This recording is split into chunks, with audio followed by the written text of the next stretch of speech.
Helmet-free tackle safety and performance training systems, advancing the science of tackling safety and performance since 1997. Get a guy, yes! Helmet-free tackle safety and performance training systems, advancing the science of tackling safety and performance since 1997. This course is a derivative of my Dip and Ripsticks Words to Play by 12-step tackle progression system that I created back in 1997. The only full-speed game-simulated tackle training system of its kind in the world. What? This course will be comprised of me talking directly to you on the camera out here on the field with players doing drills, and also a compilation of timeless teachable moments captured on video at many of my tackle training camps, coaches' clinics,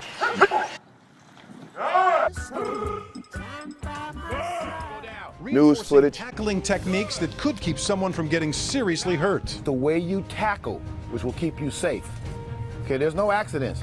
Brain injuries are not accidents. People get paralyzed in football, it's not an accident. Bobby Hosea is the founder and coach of Train 'em Up Academy, a tackling camp that teaches kids a 12-step tackling method.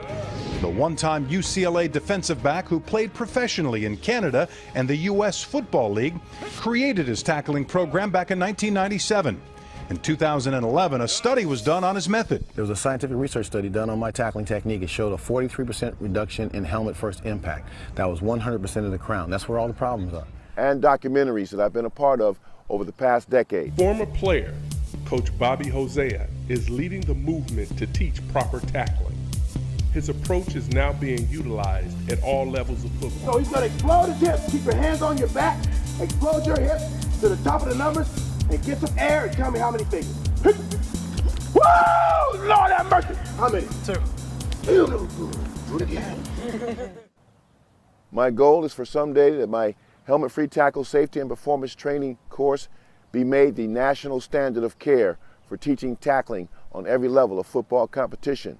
Until that day comes, I hope you can use my system as your personal standard of care for teaching your student athletes how to tackle in a much better and safer way to avoid concussions, neck, and spinal cord injuries that result from initiating contact with the crown of their helmet or exposing their helmet to contact while they're in the act of making a tackle. The problem.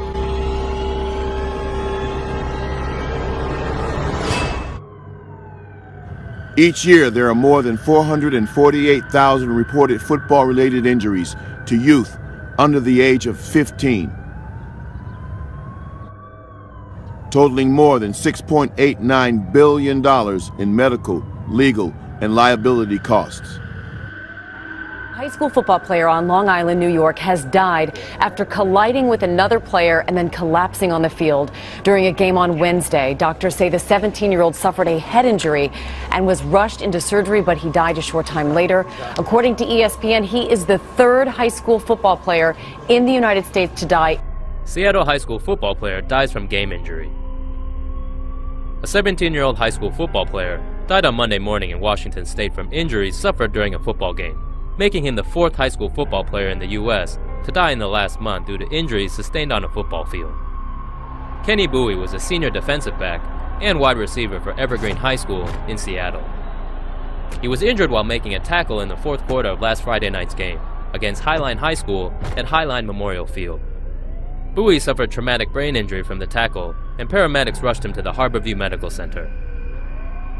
He underwent surgery, but died late Monday morning. Bowie's family requested privacy. Classmates brought balloons and flowers to a makeshift memorial at the school's campus. So the numbers are shocking. A 7th high school football player dying after playing in a game. Last year, 5 high school students died of football-related injuries. That's a number we've already passed. 7th high school player to die just 7 weeks into the football season, raising concerns over the safety of the sport. One weekend earlier, Texas junior Cameron Matthews collapsed on the sidelines, his death attributed to a brain aneurysm. In September, star quarterback Evan Murray died after taking multiple hard hits on a New Jersey football field. But the top concern for parents continues to be concussion. Andre Smith is the 7th high school football player nationwide to die this year, and every death rekindles a debate about whether the sport played by 1 million American high school kids is worth the cost. Dean Reynolds, CBS News, Chicago. Since 2013, 23 high school football players have died of traumatic brain injuries while playing the game. A national health crisis that should be resolved at the highest level.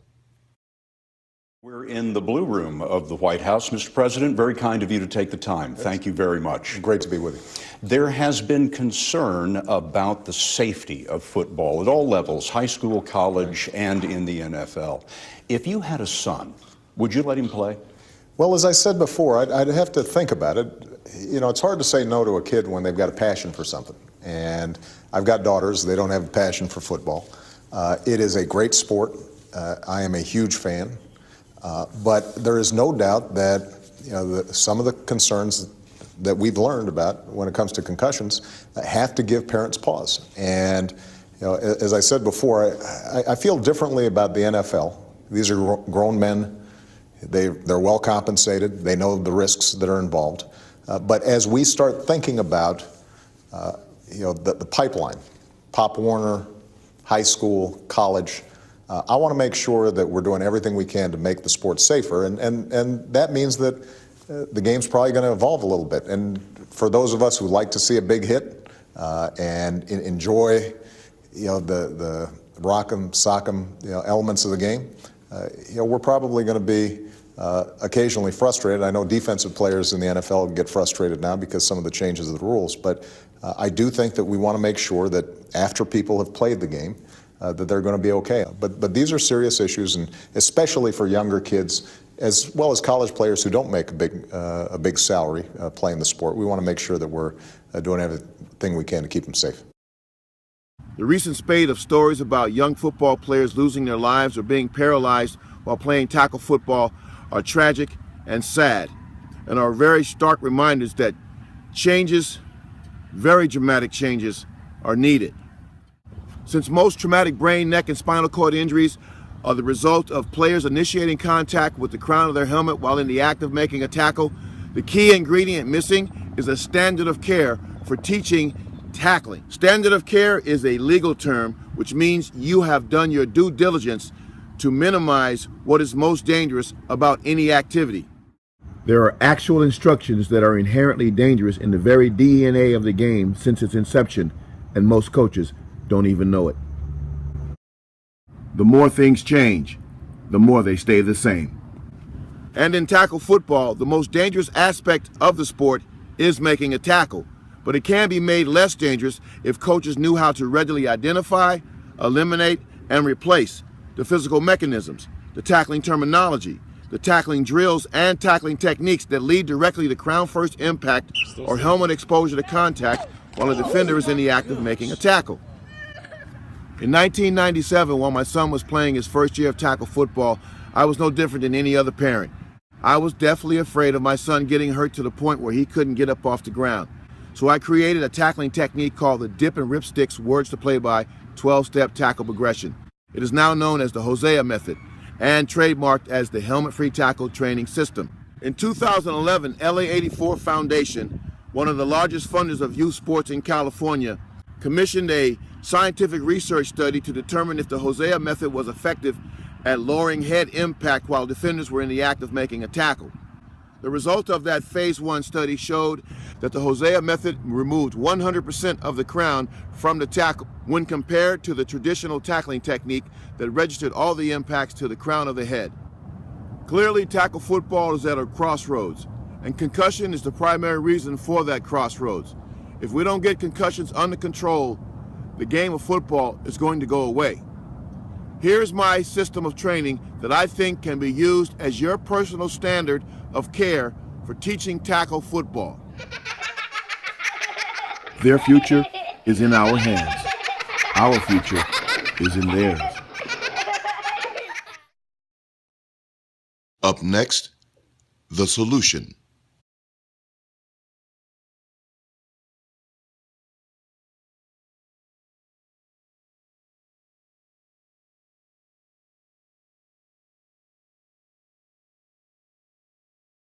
of sizes and complexities.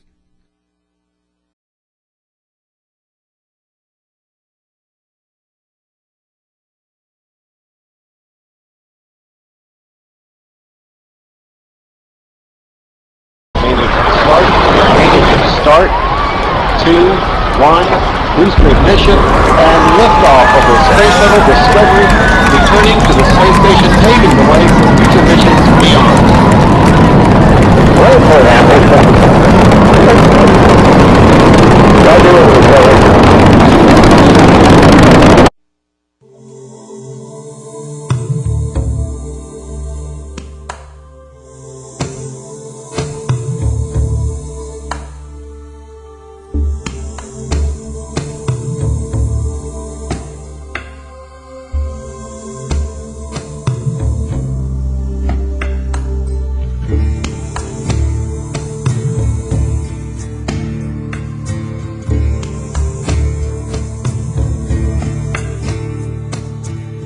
The tiny living things swimming in drops of pond water show a range of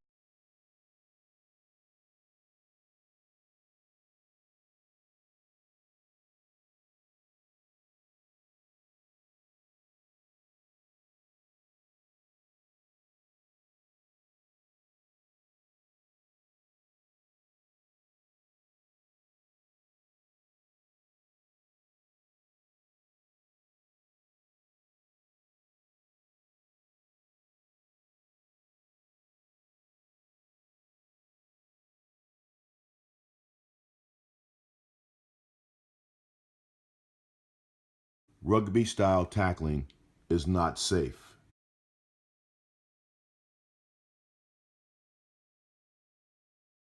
The late Donovan Hill executes the rugby tackle.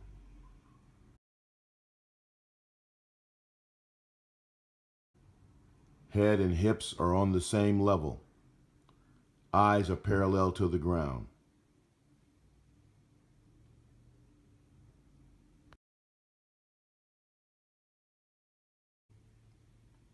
Josh Nava executing the same technique. Head and hips on the same level. Eyes parallel to the ground. He was placed in a medically induced coma due to the traumatic brain injury he suffered as a result of this tackling technique.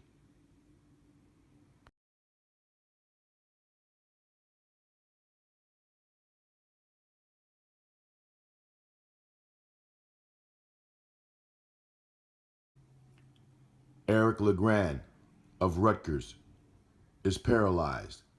His head and hips are on the same level at impact. Eyes parallel to the ground.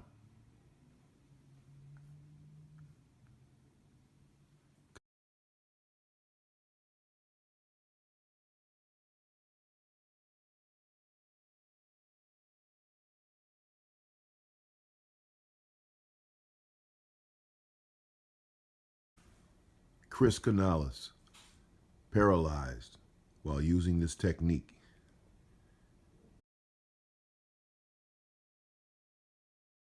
Head and hips on the same level. Eyes parallel to the ground.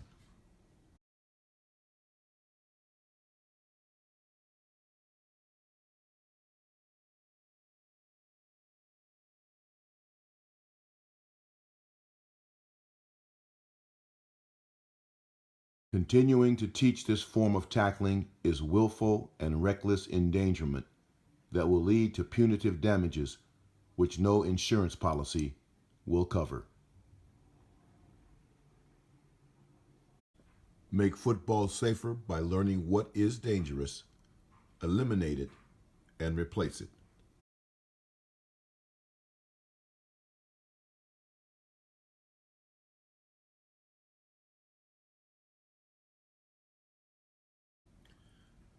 Coach Bobby Hosea's helmet-free tackle. Advancing the science of tackling safety and performance since 1997.